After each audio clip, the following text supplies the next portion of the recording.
always wear skirts in my community, and um, I also don't really wear tank tops at all, but I could. It's just kind of a personal preference thing. I feel like I blend in a little bit better. I'm not quite as conservative, I guess, as Margaret. So on weekends, I wear pants in my community, or maybe like 3/4 length pants, capris. But if I'm at work or it's a weekday during the work hours, then I'm in a skirt past my knees. During the winter, you'll still be expected to wear skirts, and it does get cold, and so having leggings is really nice. If I'm doing like work stuff, I usually sport khakis and a collared shirt. But if it's like me meeting up with just a couple counterparts or doing something that's a little more laid back, I can do jeans. I've worn shorts a few times, but I try not to do it with certain people, like older people. I try not to. I try to dress up a little more for them. If I'm doing stuff with volunteers, it's just, jeans, shorts, whatever.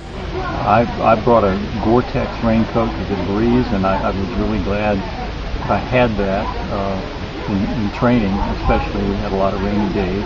We all have cell phones, and Peace Corps gives you money to buy a cell phone. You could buy pretty cheap internet cell phones here, so you can check email and Facebook from your hut. But something that's really nice to have is like a really good smartphone from the US. I have an iPhone, someone else has a BlackBerry, and as long as they're unlocked and made to work on the GSM network, which pretty much means if it's AT&T or T-Mobile, all you have to do is pop in a Swazi MTN SIM card, and it should work just like back home. The most important thing I brought with me is my iPod.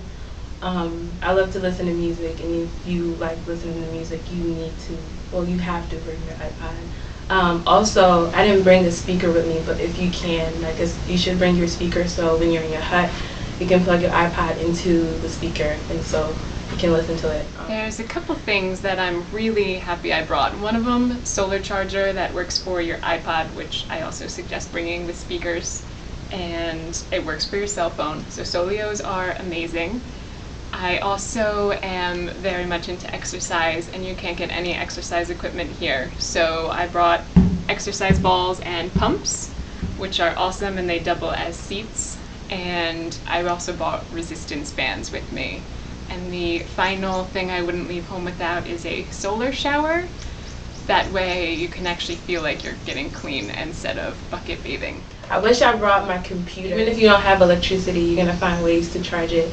And it becomes really important when you have to write your report or do any project. It's really good to bring your laptop so you don't have to go to town like every time you need to use the computer. And I brought my computer, absolutely, my computer. I couldn't live without my computer. Another thing is an external hard drive. Most people have computers, and so we have tons of movies, music, and stuff like that. And so usually whenever we get together, you just pull out your hard drive and everyone just shares movies. Also, a good thing to bring movies. We don't get a whole lot of new movies all the time, so when you guys come, we're going to be looking for you guys for some new entertainment. But we actually do have a pretty good collection of movies already, so bring a hard drive and a computer. Really good stuff to have.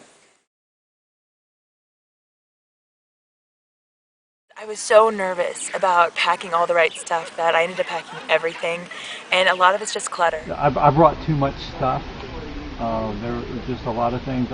I brought decongestants and cold medicine and stuff, and none of that is needed because Peace Corps provides all of that. Our first aid kit, you don't need to worry about even bringing Band-Aids or anything. You can get good shampoos, fine soaps, everything you need like that here. I brought a money belt, and it is dusty and dirty in my closet right now. You really don't need that much stuff.